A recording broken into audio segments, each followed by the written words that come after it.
Hello, emo homies. Welcome to a new episode. This is Amber. Today, I sit down with the band Artestella, who are from the Chicago area, and we have such a great conversation. It was so fun talking about all things emo, their influences, their writing style, and we just had such a great conversation. It was such a fun time. So, without further ado, here is my conversation with Artestella. I'm Jalen. I play bass in Artestella. I'm from the west side of Chicago, and there's new Artestella music on the way. Check it out. Oh yeah. I'm Jair Manzanares. I'm also from Chicago, Little Village. I play drums. I do all the sounds in the background and stick around. Keep an eye out for more music. My name's Giovanni. I sing and play guitar. I was born in the Chicago area, but I've lived in multiple cities throughout my life, mainly in Tucson and Sacramento, California. Look out for Eternal. It's a project that we've been working on for a while. We're really proud of it. Don't know when it's coming out, so stay tuned. Love that.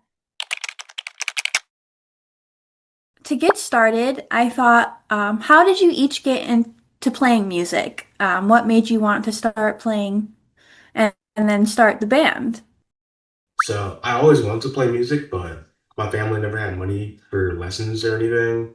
So I didn't start until I took a guitar class my sophomore year of high school. And then my school had like a rock band club thing. So I joined that my sophomore year. Started on drums for like a month before someone left, and then they needed a bassist. So I've been playing bass since. So the way I got into music was when I was a child. My older brother got a drum set, and I used to just fuck around with it. And soon after that, I really wanted to do more melodic stuff. So I switched over to learning keys and other percussion instruments before I started playing guitar. Spent a lot of my time in high school just jamming out with different people, different genres. No one ever wanted to do music in a serious way like how I had planned. So I just spent a lot of time at home just making a lot of beat-oriented music with some guitars here and there, which was somewhat of a precursor to the band sound now. Yeah. So similarly to Jalen and Gio, I've also always had a passion for music. If my mom were here right now, she would tell you guys how when I was a little kid, I would really want to be a musician, and she bought me and my brother like these kid guitars, and I would always hold it backwards and claim like, "Nah, I can play this. Like, trust." But then it wasn't until I moved to the U.S. I still had a passion for music, and I didn't really do anything with passion until I got to middle school, where I joined the ROTC military band. And I started on trombone, and then I realized this is really hard. So I ended up switching to drums. And and then I ended up pursuing my passion for music in high school, where I learned how to play like the different percussion instruments, to be like classically trained. And I took lessons on that from the Chicago Sinfonietta Wind Ensemble. And then my junior year of high school, or my sophomore year, I can't really remember, but they were really looking for a drummer for the jazz band. And they're like, "Hey, you play percussion, right? It's basically the same thing, just use four limbs." And I wasn't really good at it, so I just did it for fun. Then it wasn't until COVID happened where I really like started like nailing things down. I got an electric drum set, so I started to practice every day. And then I joined a band with one of my friends from high school.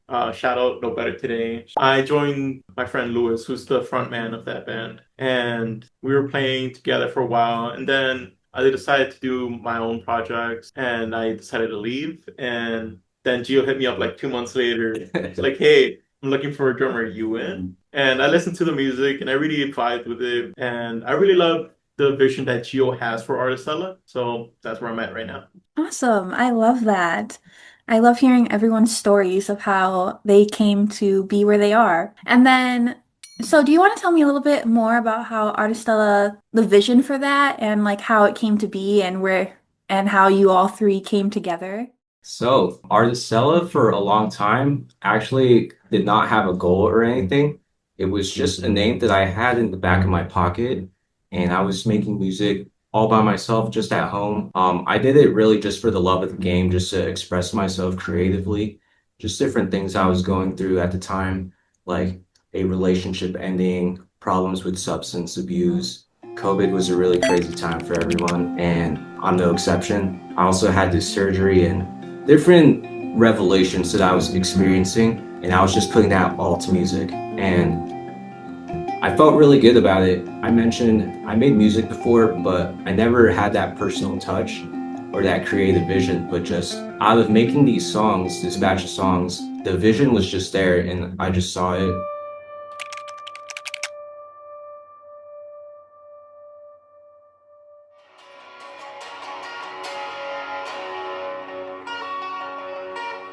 Before these guys joined the band, for a while it was me and this other drummer. We had a few different lineup changes. No one who really wanted to make the emo vision that I had. Creative differences.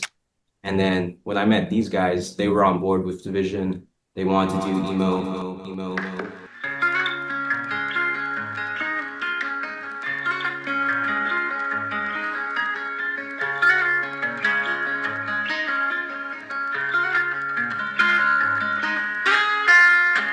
I consider our sound to be like emo meets hip hop electro, some sort of fusion of that. And here we are, continuing that vision. Awesome. I love that. Yeah, I've listened to your songs and I really vibe with them. So I'm excited to hear what you have coming. What is one of your favorite songs that you've written? And then what's one that you love to perform? I think they're both the same answer. I think it's both dark matter for me. It just has like an energy live that I think it's just like it's our like straight to it, boom, start moving. I think honestly, like favorite that I've written though actually might be Catching Fireflies, which has not been heard by the public yet. Only clips. Yeah, only clips. Yeah. Only on Instagram. Excited for that one. Yeah, that one's fun.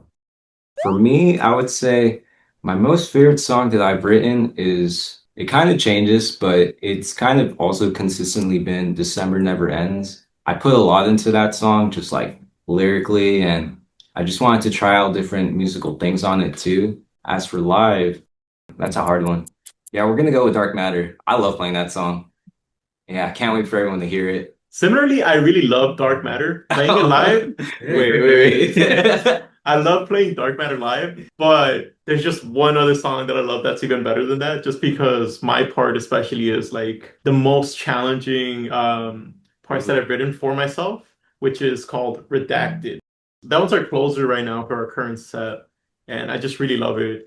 It's very it has a vibe to it, and there's so many different sections, especially in the breakdown, that I really love. But in terms of song that we've written, just like Jalen said, Catching Fireflies. Oof. This one kind of has like a little bit of a background with us. Gio originally presented it when we had a different lineup. Mm-hmm. And like he mentioned before, there was a lot of creative differences. And when we tried to introduce that song, it kind of didn't gel right at the moment. But with the current lineup we have now, like I feel like it's started to take a better shape. And I'm really loving the way it's sounding. So I really can't wait for that one to come out. Keep an eye out for Catching Butterflies. Catching Fireflies. Oh, All or a lost. I'm excited. I'm very excited to hear it. It sounds like it's going to be a really great song. Last night